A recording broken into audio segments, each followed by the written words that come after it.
Hello guys, welcome back to my YouTube channel and Facebook page. আবারও তোমাদের জন্য একটা নতুন ব্লগ নিয়ে আমি চলে এসেছি। এটা হচ্ছে আমাদের ঘরের বাইরের রাস্তাটা। আর দেখাইলাম যে অনেক রৌদ্রু গাইস, আজকে আমি এক জায়গায় যাব আর অনেক রৌদ্রু।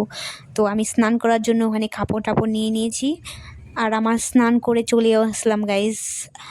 আমার স্নান করা এখন কমপ্লিট হয়ে গেল। আমি এখন মুখের মধ্যেই ক্রিম লাগাবো। সো আমরা সবসময় তো গাইস নিভিয়া ক্রিমই ইউজ করি।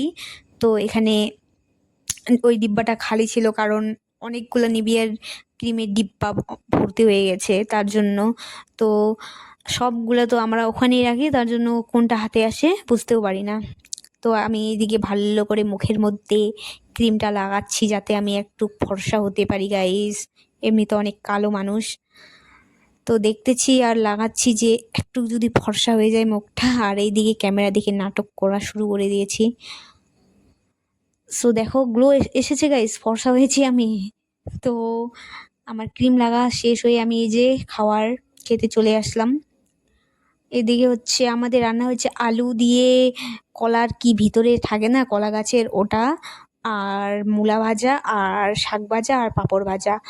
সো এখানে আমরা তিনজন রান্না করছি গাইস। শাক ভাজাটা আমার মা রান্না করছে আর পাঁপড়টা, আর হচ্ছে কলার সবজিটা যেটা আছে ওটা হচ্ছে আমার বাবা, আর পাঁপড়টা হচ্ছে আমি।